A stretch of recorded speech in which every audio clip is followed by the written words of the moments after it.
નમસ્કાર, પ્રણામ મિત્રો. જય માતાજી, જય શ્રી કૃષ્ણ મિત્રો. આજની વાર્તા સાંભળી તમારું દિલ પણ ધબકવા લાગશે, તો પ્લીઝ એકવાર સાંભળવા વિનંતી છે. તો ચાલો વાર્તા શરૂ કરીએ. સાહેબ, કંઈક ખાવા માટે આપી દો. કાલ રાતથી કોઈએ કઈ ભીખ પણ નથી આપી. તે વ્હીલચેર પર બેઠેલા વૃદ્ધે ભીની આંખોથી હાથ જોડતા કહ્યું. તેના શરીર પર ફાટેલા ચીચડા જેવા મેલા કપડા, આંખો પર ચશ્મા અને હાથમાં એક કટોરો હતો, જે દરેક આવવા જવા વાળાની આગળ પોતાનો કટોરો આગળ કરીને બસ આ જ બોલી રહ્યા હતા, બેટા, આ ગરીબને 2 રોટલી આપી દો. પરંતુ કદાચ કોઈ તેની પોકાર સાંભળવા તૈયાર નહોતું. સાહેબ, ખબર નહીં કોણ ભિખારી છે. ગાડીની આગળથી હટી જ નથી રહ્યો. તે ગાડીના ડ્રાઈવરે પાછળ બેઠેલા પોતાના માલિકને કહ્યું, લાગે છે બીજો કોઈ એક બદનસીબ પોતાની સંતાનના હાથે દગો ખાધેલો છે.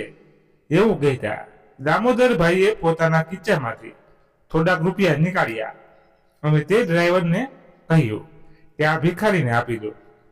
આ લ્યો કાકા, અમારા માલિકે આ રૂપિયા આપ્યા છે. તમે આનાથી સારા કપડાં અને જમવાનું લઈ લેજો. તે ડ્રાઈવરે તે વૃદ્ધ ભિખારીને કહ્યું તો તે બોલ્યો, બેટા, મને રૂપિયા નથી જોઈતા. બસ કાલથી ખૂબ ભૂખ્યો છું. કંઈક ખાવા માટે આપી દો. માલિક, આ ભિખારીએ તો રૂપિયા લેવાની ના પાડી દીધી. બસ ખાવા માટે 2 રોટલી માંગી રહ્યો છે. તે ડ્રાઈવરે પોતાના કાર માલિકને કહ્યું તો માલિક બોલ્યા, લાગે છે આજે આપણા ટિફિન પર આનું જ નામ લખેલું છે. જેવા જ તે પોતાનું ટિફિન તે વૃદ્ધ ભિખારી પાસે લઈને પહોંચ્યા તો સામેનું દ્રશ્ય જોઈને તેમના પગ નીચેથી જમીન ખસકી ગઈ. તેમની આંખોમાંથી આંસુઓની અવિરત ધારા વહેવા લાગી અને તે વૃદ્ધને ગળે લગાડીને રોઈ પડ્યા. પોતાના મોટા ભાઈને આવી હાલતમાં જોઈને આજે તેમનો આત્મા કંપી ઉઠ્યો હતો. ભાઈ, તમે પોતાના ધ્રુજતા હોઠેથી બસ આટલું જ બોલી શક્યા. તે વૃદ્ધ ભિખારી પણ અવાજ ઓળખતા જ રોઈ પડ્યા. પોતાના મોટા ભાઈને દામોદરભાઈએ ગળે લગાડી લીધા અને તેમને પોતાના ઓલ્ડ એજ હોમ લઈને પહોંચ્યા. પોતાના હાથેથી નવડાવ્યા અને પોતાના હાથેથી તેમને ભોજન કરાવ્યું. પછી પૂછ્યું, ભાઈ, તમે આવી હાલતમાં કઈ રીતે? શંકરભાઈની આંખો ફરી એકવાર ભીંજાઈ ગઈ અને તેઓ પોતાના નાના ભાઈને પોતાની વીતેલી યાદોમાં લઈ ગયા. શંકરભાઈ પોતાના પરિવારની સાથે બેઠા હતા, જેમાં તેમની વહુ અને દીકરો હતા. અચાનક તેમણે કહ્યું, આકાશ, મારા રિટાયરમેન્ટ પછી તું અને યશવી જ બધું જોઈ લેજો. હું તો બસ હરી ફરીશ અને જિંદગી જીવીશ. રિટાયરમેન્ટના જે રૂપિયા આવે તે પણ તમે બંને જ રાખજો. હું શું કરીશ? અત્યાર સુધી બસ અહીંથી ત્યાં પોસ્ટિંગ પર દોડતો રહ્યો. અમુક વસ્તુઓ રહી ગઈ છે જે કરવાની બાકી છે. આકાશે કહ્યું, હા પપ્પા, બિલકુલ બરાબર. જે મન કરે તે કરજો, પરંતુ રિટાયરમેન્ટની પાર્ટીની વ્યવસ્થા તો હું જ કરીશ. તમે બસ મહેમાનોનું લિસ્ટ આપી દેજો. શંકરભાઈ થોડી વારમાં ઉઠીને જતા રહ્યા. તો યશવીએ આકાશને કહ્યું, આકાશ, રિટાયરમેન્ટના રૂપિયા તો ઘણા બધા આવશે ને? આકાશે કહ્યું, હા, આવવા તો જોઈએ. યશવીએ આગળ કહ્યું, આકાશ, તે રૂપિયાનું શું કરવું છે તે મેં બધું જ વિચારી રાખ્યું છે. થોડાક રૂપિયા મને આપજો, જેથી મેં એક ડાયમંડનો સેટ જોઈ રાખ્યો છે. અત્યારે તક છે તો લઈ લઈશું, કેમ કે પપ્પા તો રૂપિયા આપણને આપી જ રહ્યા છે. આકાશે કહ્યું, લઈ લેજે, શું પ્રોબ્લેમ છે? યશવીએ સપના જોવાનું શરૂ કરી દીધું અને હવે તે જલ્દી રિટાયરમેન્ટના રૂપિયા આવવાની રાહ જોવા લાગી. 1 અઠવાડિયા પછી શંકરભાઈનું રિટાયરમેન્ટ થવાનું હતું. તેઓ આર્મીમાં સારા પદ ઉપર કાર્યરત હતા. તેમના પત્નીનું ઘણા વર્ષો પહેલા બીમારીના કારણે સ્વર્ગવાસ ગયું હતું અને એક દીકરો અને વહુ જ તેમનો પરિવાર હતો. હવે ઘરમાં પાર્ટીની તૈયારીઓ જોરશોરથી ચાલી રહી હતી, જેની બધી વ્યવસ્થા યશવી અને આકાશ મળીને કરી રહ્યા હતા. દરેક વસ્તુ ખૂબ જ ખુશીથી કરવામાં આવી રહી હતી. જ્યારે રિટાયરમેન્ટનો દિવસ આવ્યો તો દીકરા વહુ સાથે શંકરભાઈ ઓફિસ પહોંચ્યા, જ્યાં ભવ્ય રીતે બધો કાર્યક્રમ સંપન્ન થયો અને તેમની વિદાય થઈ. અને ઘરે જઈને શંકરભાઈનું શાનદાર સ્વાગત થયું. બધાના ચહેરા પર ખુશી નજર આવી રહી હતી. સાંજના સમયે પાર્ટી હતી, જેમાં ખૂબ જ શાનદાર ડીશ રાખવામાં આવી હતી. સાંજથી મહેમાન આવવાના શરૂ થઈ ગયા હતા અને ધીરે ધીરે ઘર ભરાઈ ગયું હતું. બધા લોકો ખાવા પીવાની મજા ઉપાડી રહ્યા હતા. આ પાર્ટીમાં આકાશે દિલ ખોલીને ખર્ચો કર્યો હતો, જેના વખાણ હર કોઈ કરી રહ્યા હતા. શંકરભાઈ પોતાના મિત્રો સાથે મસ્તી મજાકમાં મશગુલ હતા. રાતના 10 વાગે બધા લોકો જઈ ચૂક્યા હતા, પરંતુ અમુક મિત્રો હજી પણ હાજર હતા, જે પાર્ટી કરી રહ્યા હતા. તેમાંથી કોઈકને કંઈક ખાવાનું મન થયું તો તેણે શંકરભાઈ પાસે માંગ કરી દીધી, જેના પર શંકરભાઈ તરત જ ફોન કરીને ઓર્ડર કરી દીધો. આવી રીતે 3 વખત તેમણે ફોનથી ઓર્ડર કરીને કંઈક ખાવાનો સામાન મંગાવી દીધો. આ બધું યશવી જોઈ રહી હતી અને વારવાર ખર્ચ થતો જોઈને ચીડાઈ રહી હતી. તેણે જઈને આકાશને કહ્યું, આકાશ, પપ્પા કંઈક વધારે ખર્ચો કરી રહ્યા છે. એવા મિત્રોથી મિત્રતા રાખી છે જે અહીં ફક્ત ખાવા માટે આવ્યા છે. ખર્ચા ઉપર ખર્ચો થઈ રહ્યો છે. પપ્પાનું તો કંઈ નહીં જાય, પરંતુ આ નુકસાન તો આપણું જ થઈ રહ્યું છે ને. આકાશે યશવીની વાત પર ધ્યાન દીધું નહીં. રાતના 1 વાગ્યા સુધી બધા લોકો પાછા જતા રહ્યા અને ઘરમાં પણ બધા જઈને સૂઈ ગયા હતા. પરંતુ યશવીના મનમાંથી આ ખર્ચાની વાત નીકળી નહીં અને તે વિચારતા વિચારતા સૂઈ ગઈ. થોડા દિવસો સુધી બધું ઠીક ચાલી રહ્યું હતું અને શંકરભાઈનું પહેલું પેન્શન આવવાનું હતું. તેમણે પેન્શનના બધા રૂપિયા આકાશના એકાઉન્ટમાં ટ્રાન્સફર કરી દીધા, જેના પર યશવી ખૂબ જ ખુશ થઈ હતી. દર મહિને આ જ થતું રહ્યું અને જરૂર પડવા પર શંકરભાઈ આકાશને કહી દેતા. ઘણી વખત શંકરભાઈના મિત્રો ઘરે આવતા હતા અને આ જ વાત યશવીને જરાય ગમતી નહોતી. જ્યારે પણ તેમના મિત્રો ચા પીવા આવતા તો બધા ખિલખિલાટ અને મસ્તી કરતા હતા. શંકરભાઈ પણ હંમેશા તેમનું ભરપૂર સ્વાગત કરતા અને ખર્ચ કરવામાં કોઈ પણ કમી છોડતા નહીં. યશવીને તેમના મિત્રોનું વારવાર ઘરે આવવું ખટકવા લાગ્યું અને તે મોઢા બગડવા લાગી. શરૂઆતમાં તો શંકરભાઈને આ વાતનો કોઈ આભાસ થયો નહીં, પરંતુ પછી ધીરે ધીરે તેમને મહેસૂસ થવા લાગ્યું. તેઓ પણ આ વાતથી થોડાક ઉદાસ રહેવા લાગ્યા અને મિત્ર સાથે ઓછી વાત કરવા લાગ્યા. ઘણી વખત મિત્રનો ફોન આવતો તો તેઓ કંઈક બહાનું બનાવી દેતા. તેમણે યશવી સાથે પણ વાત કરવી ઓછી કરી નાખી, પરંતુ યશવીને આ વાતથી પણ ચીડ થવા લાગી હતી. શંકરભાઈનું આર્મી ચાલન ચલન અને ઘરમાં ડિસિપ્લિન બનાવીને રાખવું પણ તેને ગમતું નહોતું. આકાશને તો નાનપણથી જ આદત હતી, પરંતુ યશવીના ઘરમાં કોઈ આર્મી બેકગ્રાઉન્ડથી નહોતું. પહેલા યશવી એડજસ્ટ કરી લેતી હતી, કેમ કે આખો દિવસ તો શંકરભાઈ ઘરે રહેતા નહોતા અને કેટલાય વર્ષોથી તો બીજા શહેરોમાં તેમની પોસ્ટિંગ હતી. હવે આખો દિવસ ઘરે રહેવાથી દરેક વાત પર નિયમ કાયદા યશવીને ખટકવા લાગ્યા હતા. પરંતુ આ રીતે જીવન વિતાવવા વાળા શંકરભાઈ પોતાને કઈ રીતે બદલી શકવાના હતા. તેણે રાત્રે આકાશને કહ્યું, આકાશ, તમારા પપ્પા આખો દિવસ આમ કરો તેમ કરો આ બધું સલાહ સૂચન આપતા રહે છે. મારા તો સાસુ બનીને બેસી ગયા છે.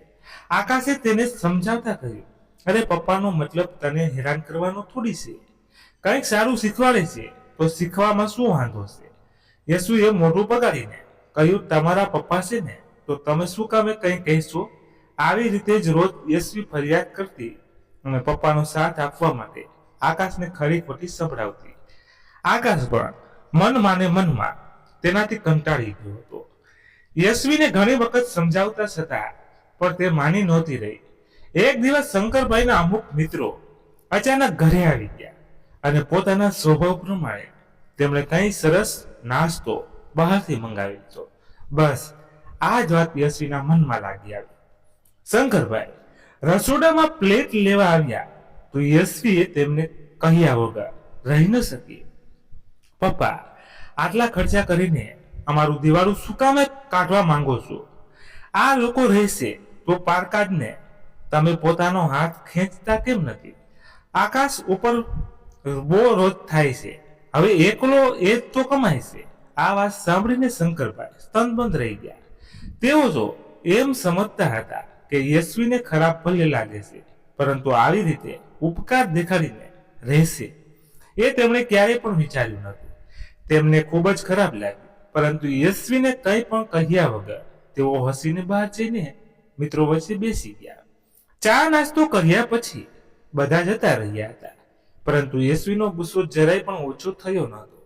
એટલે શંકરભાઈ પણ ચૂપચાપ બહાર ચક્કર મારવા નીકળી ગયા. એક વખત તેમણે યશવીને કહેતા પણ સાંભળી લીધી કે આકાશ, તમે પપ્પાને રોકો, કંઈક વધારે જ ખુલ્લો હાથ છે એમનો. આપણે પણ આપણો પરિવાર બનાવવાનો છે, કંઈક ભવિષ્ય માટે જમા કરવું છે. આવી રીતે તો પપ્પાના ખર્ચાથી બધું ખતમ જઈ જશે. આકાશે તેને આવું વિચારવાની ના પણ પાડી, પરંતુ યશવી એક વખત શરૂ થઈ જતી તો બંધ થવાનું નામ જ નહોતી લેતી. આ બધી વાતો શંકરભાઈએ બહાર ઉભા રહીને સાંભળી લીધી હતી. રૂમમાં આવીને ખુરશી પર બેસીને મનમાં વિચારવા લાગ્યા, દુશ્મનથી લડવું હજી પણ સરળ છે, પરંતુ પોતાના હોય એનાથી લડવું મુશ્કેલ નહીં, અશક્ય છે. જીવન આખું છોકરાઓને દીધું છે, પરંતુ કઈ રીતે રિટાયર થતા જ બધા બદલી ગયા. જો કે આકાશનું કહેવું તેમને ખરાબ ન લાગ્યું, પરંતુ યશવીના વિચાર અને રોજ રોજ આકાશને ફરિયાદ કરવી ક્યારેક આકાશના વિચાર પણ બદલી દે તેનો વિશ્વાસ ન હતો. આખરે તે યશવીનો પતિ હતો, સાથ તો અંતે પત્નીનો જ આપે ને. આ વાતનો વિચાર તેમને શાંતિથી રહેવા નહોતો દેતો. આ પરિસ્થિતિથી બચવા માટે તેઓ કંઈક ઉપાય વિચારવા લાગ્યા, પરંતુ કંઈ પણ ઉપાય અત્યારે દિમાગમાં આવી રહ્યો નહોતો. 2 દિવસ વીત્યા, પરંતુ દિમાગમાં વિચારવાનું સતત ચાલુ જ હતું. 2 દિવસ પછી પોતાના ઘરના બગીચામાં કામ કરી રહેલા શંકરભાઈએ યશવીને અવાજ દઈને અંદરથી કટિંગ કરવા માટે મોટી કાતર મંગાવી, પરંતુ ઘણીવાર સુધી યશવી બહાર આવી નહીં. તેથી તેઓ પોતે જ અંદર જતા રહ્યા. અંદર આવ્યા તો યશવીનો બળબડ કરવાનો અવાજ આવી રહ્યો હતો. આ માણસ પોતાને સમજે છે શું? આર્મીનો રૂઆબ આ રંગ ઢંગ ક્યાંય બીજે જઈને દેખાડે. હું કઈ નોકરાણી નથી કે હર સમયે તેમનો હુકમ માનતી રહીશ. નોકરી જતી રહી, પરંતુ આર્મીની અકળ હજી સુધી નથી ગઈ. શંકરભાઈ ક્યારેય વિચાર્યું પણ નહોતું કે યશવી ક્યારેક આવી વાતો કહેશે. આજે તેની વાતોએ ફરિયાદ દિલ દુભાવ્યું હતું, પરંતુ આ બધું જરાય પણ ભૂલવા લાયક ન હતું.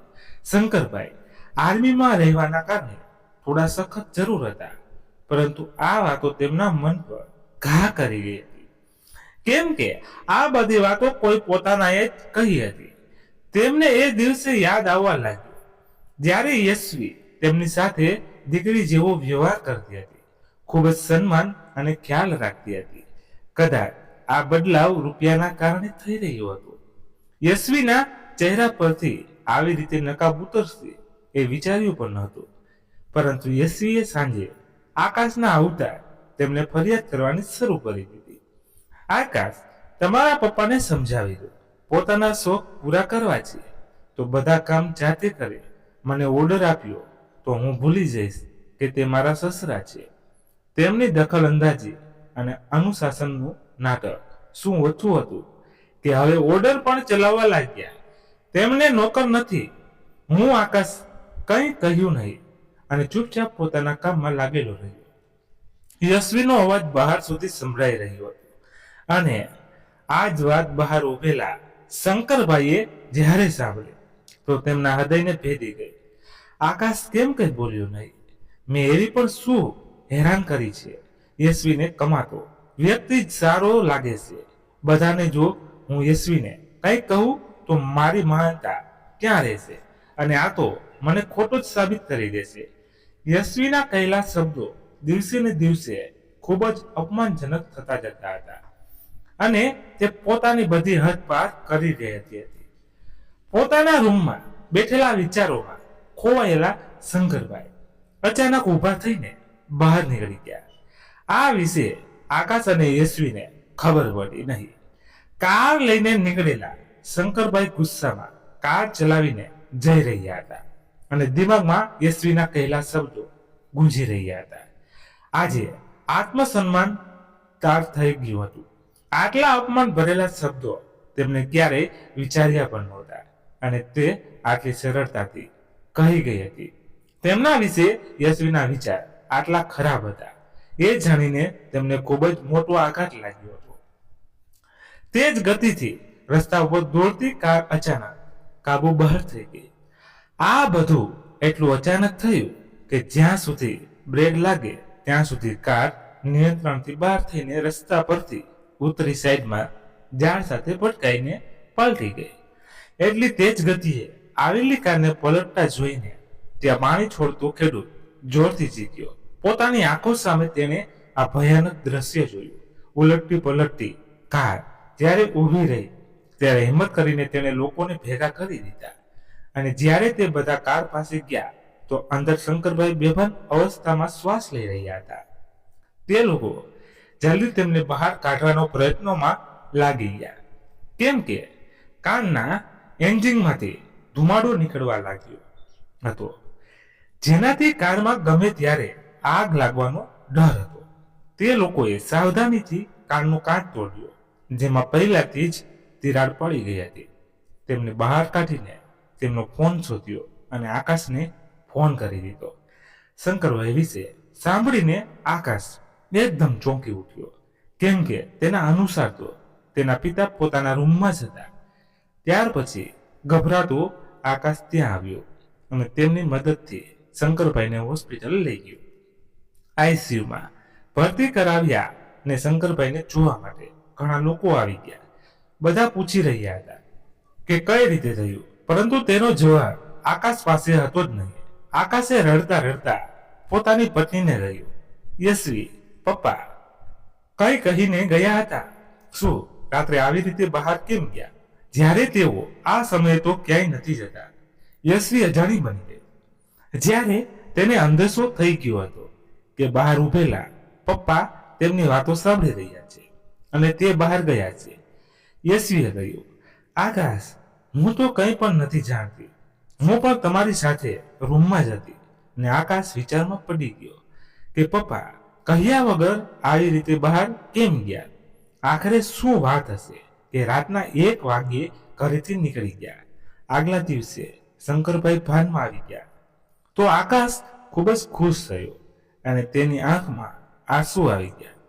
તેને દોડીને પિતાને ગળે લગાવી દીધા અને પૂછ્યું, પપ્પા, તમે કહ્યા વગર બહાર કેમ ગયા હતા? શંકરભાઈ ચૂપ હતા, પરંતુ તેમની નજર યશવી પર ગઈ તો તેણે મોઢું ફેરવી લીધું. ત્યારે ડોક્ટરે આવીને આકાશને ધીરેથી કહ્યું, તમારે આમનું ધ્યાન રાખવું પડશે કેમ કે તેમના પગમાં અંદરથી ઘણી ઈજા થઈ છે. કદાચ હવે તેઓ પોતાના પગ ઉપર ઊભા પણ નહીં રહી શકે. આ વાત સાંભળીને આકાશના આંસુ વહેવા લાગ્યા. જેવું કે ડોક્ટરે કહ્યું હતું એવું જ થયું. શંકરભાઈએ ઊભા થવાના ઘણા પ્રયત્નો કર્યા, પરંતુ તે ઊભા નહોતા થઈ શકતા. જાણે તેમના પગમાં જીવ જ નહોતો રહ્યો.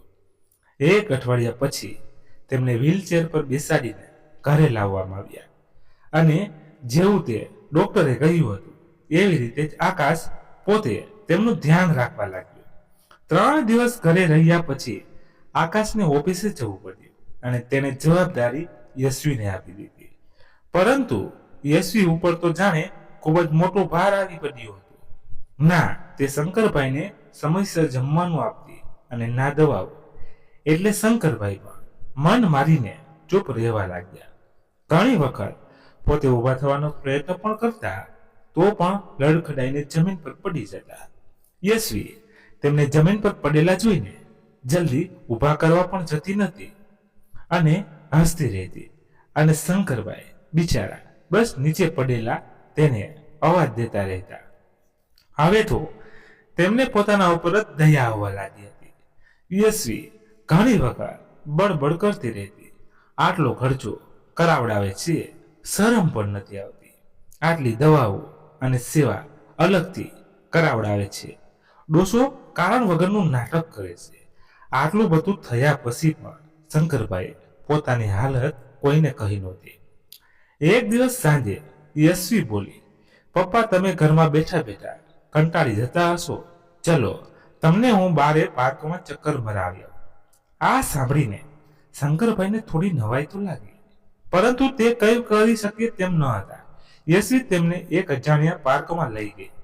ઘણી વાર થઈ ગઈ પછી શંકરભાઈ બોલ્યા, બેટા હવે ઘરે જા, નહીંતર પહોંચવામાં મોડું થઈ જશે.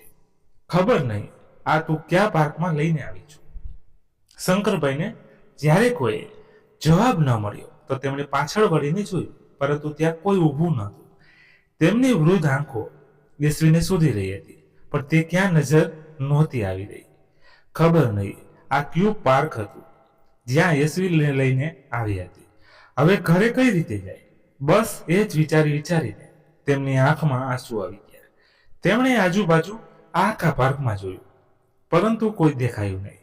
ઘણી વાર સુધી યશવીનો પણ કોઈ અતોપતો મળ્યો નહીં. ત્યાં યશવી એકલી જ ખુશી મનાવી રહી હતી. જ્યારે આકાશ પાછો ઘરે આવ્યો તો જોર જોરથી રડવાનું નાટક કરીને તેને ગળે વળગી ગઈ અને રડતા રડતા કહ્યું કે પપ્પા ક્યાંક જતા રહ્યા છે. આકાશે તેને સંભળાવતા કહ્યું, યશવી શાંત થઈને બધું વિસ્તારપૂર્વક જણાવ કે શું થયું, પપ્પા ક્યાં ગયા. આકાશ, પપ્પા પાસે કોઈ મિત્ર આવ્યા હતા અને હું અંદર જ બેઠી હતી. તે લોકો સોફા પર વાતો કરી રહ્યા હતા, પરંતુ 2 કલાક પછી મેં બહાર આવીને જોયું તો અહીં કોઈ ન હતું. ત્યારથી હું તેમને શોધી રહી છું. તમને પણ ઘણી વખત ફોન લગાડ્યો, પરંતુ ફોન લાગી રહ્યો નહોતો. આકાશ હેરાન હતો કે પપ્પા આવું શું કામે કરી રહ્યા છે. બીજી વખત તે કહ્યા વગર ક્યાંક જતા રહ્યા હતા અને આ વખતે ફરીવાર આકાશને કંઈક અજુગતું થવાનો ડર લાગવા લાગ્યો.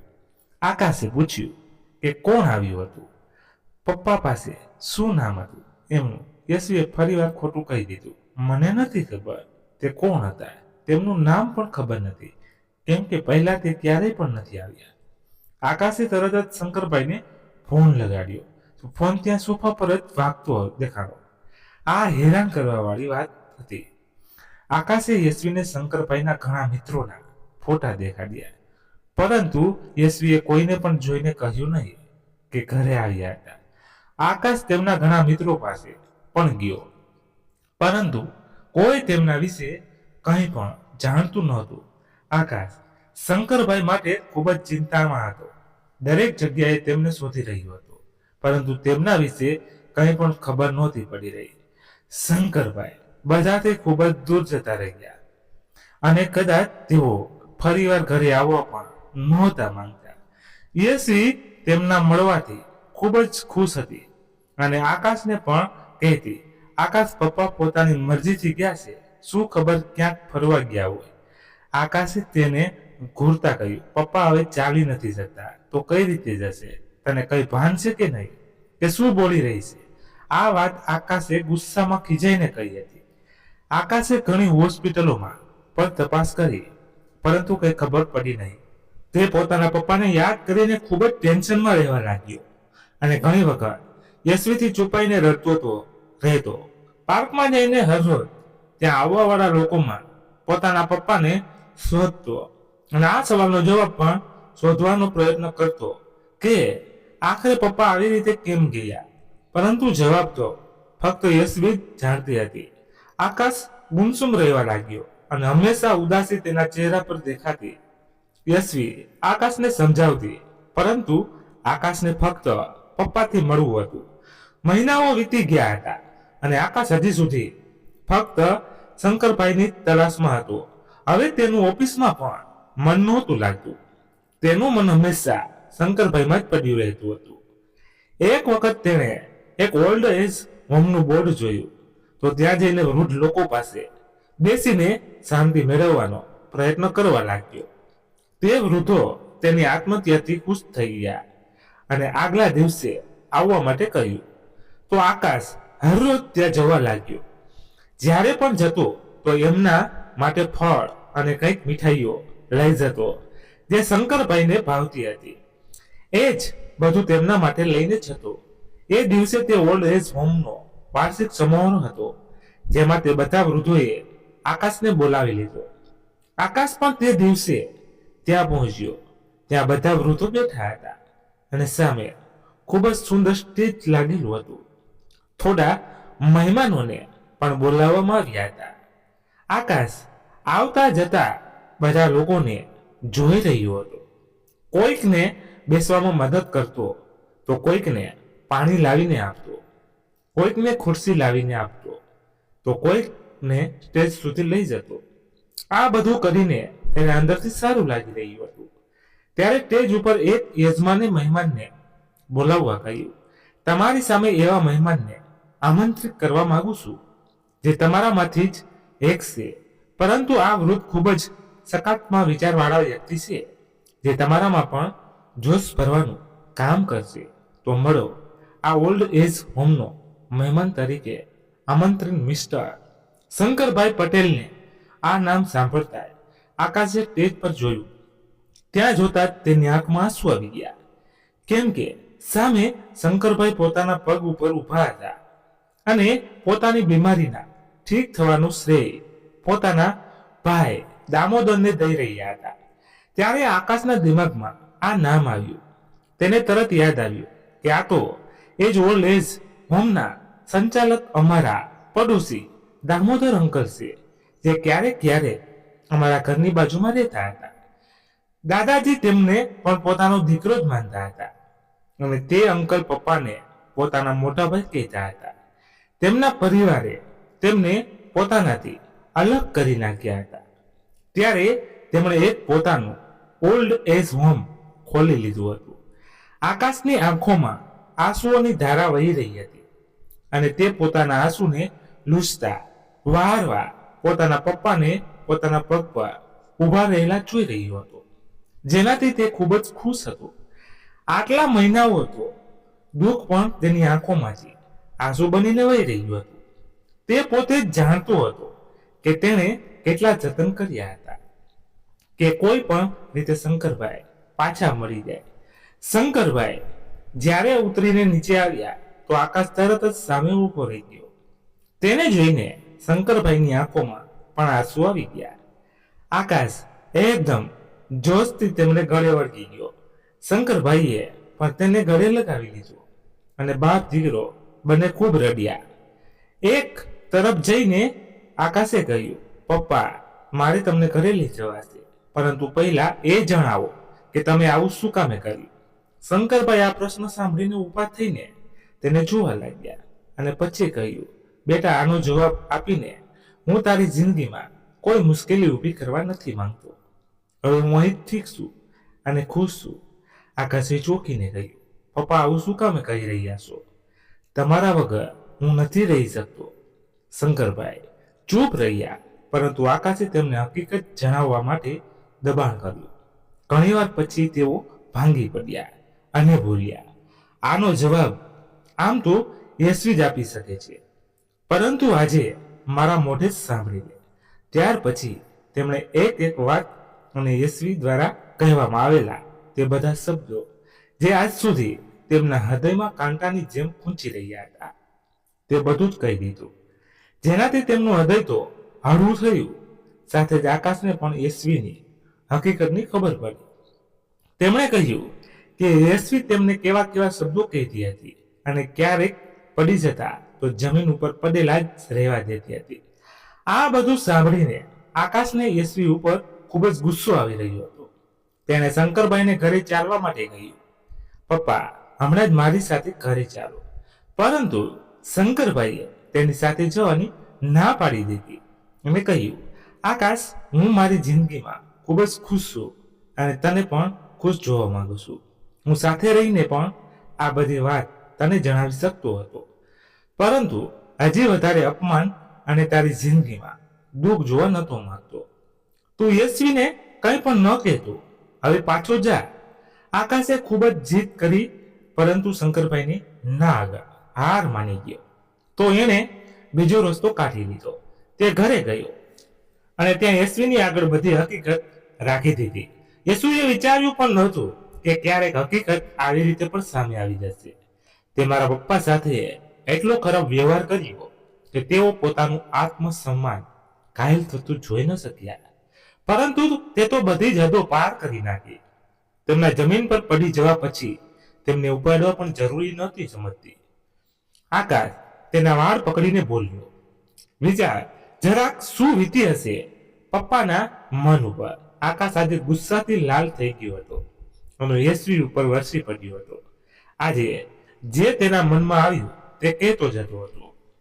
આકાશના મનમાં લાગેલી આગ ઠરવાનું નામ નહોતી લઈ રહી અને યશ્મીના તેવર હજી પણ ઓછા નહોતા થયા. તે બોલી, આકાશ હવે બહુ થઈ ગયું. હવે એક પણ શબ્દ હું નહીં સાંભળું. હું પણ તમારી પત્ની છું, સમજી વિચારીને વાત કરું. આકાશે યશ્વીને પોતાની વાત પૂરી કરવા દીધી નહીં અને તેના ગાલ ઉપર એક જોરદાર થપ્પડ મારી દીધી. યશ્વીનો ગાલ લાલ થઈ ગયો, જેના પર હાથ રાખીને તે જોરથી ચીખી પડી, આ માણસ માટે થઈને મારા પર હાથ ઉપાડશો તમે?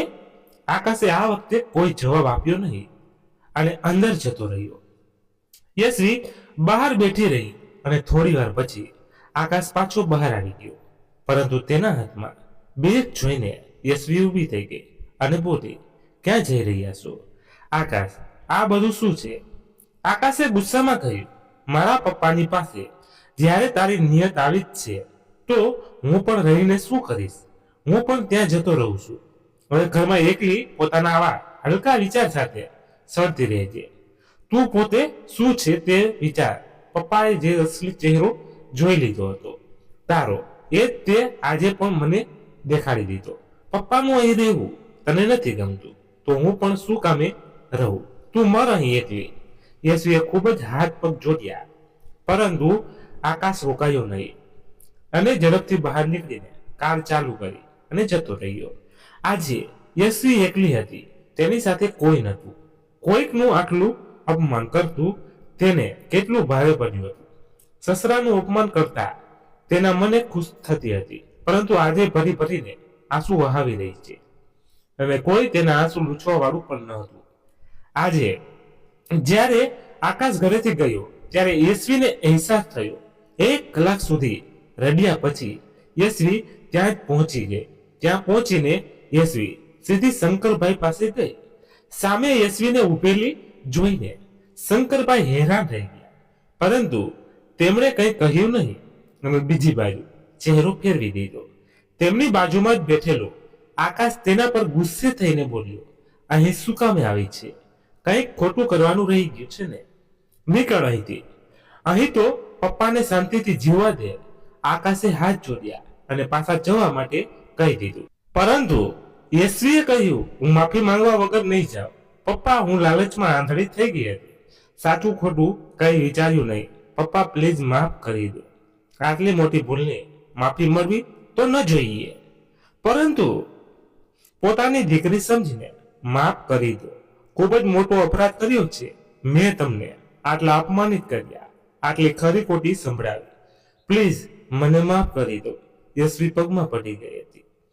તે એટલું રડી રહી હતી કે તેને પોતાની જ શુદ્ધબુદ્ધ નહોતી રહી, પરંતુ ક્યારેય ખૂબ જ સારી વહુ બનીને રહેવાવાળી યશવીએ કાકીડાની જેમ રંગ બદલ્યો હતો.